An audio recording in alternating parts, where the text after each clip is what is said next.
Thank you for watching, liking, commenting, sharing, and subscribing right now. Yes, I am online, but I'm coming to you courtesy of my house here in the Seattle area. I love being in Seattle. Moved here about 5 years ago, and quite honestly, I don't know if I'm all that excited to leave. I love it here. I love the weather. I love the people. I love the lifestyle. I love Seattle. And we've got a member of our community, XX Owns XY, who has been poning all you male noobs for quite a while. She's going to be visiting family in November here and wanted to ask me for my ideas of where she and her family might be able to go while she's here. And she said, I was hoping you could make a top 10 places to visit in Seattle kind of video, and along with that, invite others to submit their top 10 places to visit in wherever they happen to be. So there's the challenge for you. I'm going to kick her off and do my top 10 places to visit, and then challenge you to submit your own top 10 places to visit wherever you're from. Maybe you're not living there anymore. Maybe you're living there now. It doesn't matter. I mean, if you are from a place or you're living there, top 10 places, submit them. Chris@Pirillo.com. If they're written clearly, I'd love to share them with the rest of the community, share some travel tips, especially, for geeks. So with that, my top 10 places to visit or things to do here in the Seattle area. Number 1, the Fremont Troll.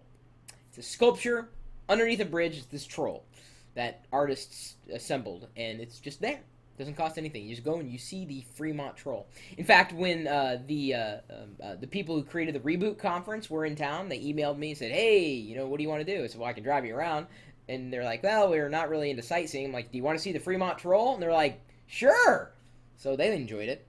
Number 2, it's a tie between Olympic Sculpture Park and Gasworks Park. And these were former industrial areas that have been converted into parks. Something that people can enjoy rather than just having them be eyesores. In fact, you can see the Gasworks Park, or at least part of it, in the kayaking video that I shot the other day on Lake Union with my friend Jessica Randazza. And I did not shoot Olympic Sculpture Park. I have not actually been there yet. But that's why I have them together, because they're both examples of how Seattle typically thinks green and makes something that could be ugly into something beautiful. Number 3, the EMP, or Experience Music Project, in conjunction with the Sci-Fi Museum. The Sci-Fi Museum is certainly worth at least one walkthrough. EMP it was okay. It was interesting, but they kind of are one and the same. I mean, at least they're in the same area. Certainly worth your time. The Sci-Fi Museum, specifically for geeks. Some good stuff there. Number 4, Triple X, and that's not as bad as it sounds. It's the last historical root beer drive-in in Issaquah, which is, I guess, I don't know if you'd call it a suburb, really. It's on the east side in the Seattle area. And out in Issaquah, there are a few things you can do. You could watch the salmon spawn, when it's time for that. Although I don't know if November's, too late for salmon spawning. That's interesting. But there is the Triple X last historical root beer drive-in in America, in the entire US of A. Really good root beer. Amazing patty melt. Oh! Oh, oh, best patty melt I've ever had. Oh, I swear. It's a good patty melt when you stick it in the fridge, pull it out a day later, and it tastes, the fat's all congealed and everything. So good. It is so good. Oh, I love food in the Seattle area. Okay, number 5, the Bruce Lee grave site in Seattle. You can see Bruce Lee's grave. Number 6, the Seattle Bug Safari. If you're into insects and bugs, they actually have a safari, a bug zoo of sorts in Seattle. Number 7, this is another tie here between the Argosy Harbor Cruise and Ride the Ducks. I have not done either. However, I've heard very good things about the Ride the Ducks experience. Ducks, quack, quack, like vehicles that can drive on land and then go into the water. It's good for tourists, but I've also heard locals enjoy the ducks as well. Number 8, this is something that's part of Pike Place Market. It's not Pike's Place Market, it's Pike Place Market. The original Starbucks is there. Certainly worth visiting to say, hey, I was at the first Starbucks. Worth doing. Number 9, the Seattle Asian Art Museum, or the Seattle Art Museum, also known as SAM. There is a lot of culture to be found in the Seattle area, in the general Pacific Northwest. I love it. And certainly I would suggest the Seattle Asian Art Museum. If you were to see a museum, that would be the one I would probably recommend. But for the geekier crowd, my number 10 recommendation is the Seattle Museum of the Mysteries.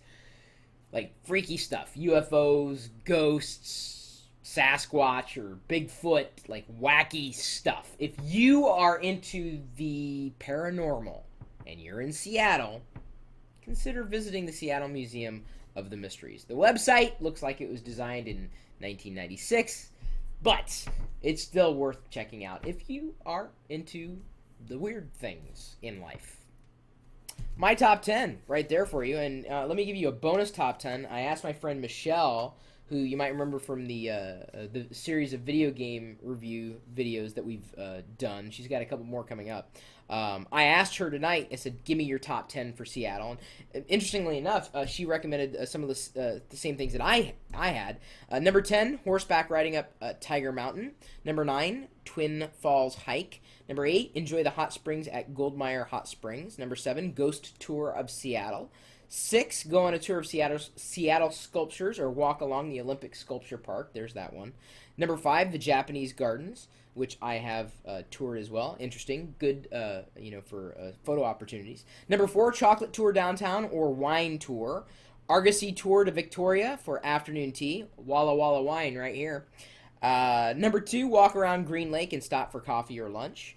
Or number 1, brunch at Alki and viewing of the Seattle skyline. And she says, if we were talking about festivals, there's the Fremont Fair, Bellevue Art Fair, Bite of Seattle, Bumbershoot, Folk Life Festival, and the Wine Passport. There's always something going on in Seattle. Although I gotta tell you, even though Seattle is kind of synonymous with technology, thanks to Microsoft and Google being up here, a lot of outdoorsy type of people. Which is unfortunate because I've always called myself the great indoorsman. I excel at being indoors. Top 10, Seattle. Maybe you're from Seattle. Maybe you're in Seattle. You got your own top 10. Feel free to post your own right here. Leave it for comments, in wherever you happen to be watching this video, on my blog or on YouTube or wherever. My email address, again, chris@pirillo.com. You got your own top 10 for wherever you're from. Feel free to submit it.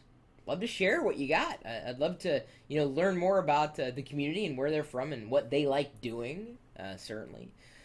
You can find the entire community online at geeks.pirillo.com. Then, of course, we also have this chat room right here that's a part of the live video feed going out over the web. We are typically talking tech, but every once in a while, we leave the confines of our home and we venture out and experience real life. When that happens, we got to know what we're going to do.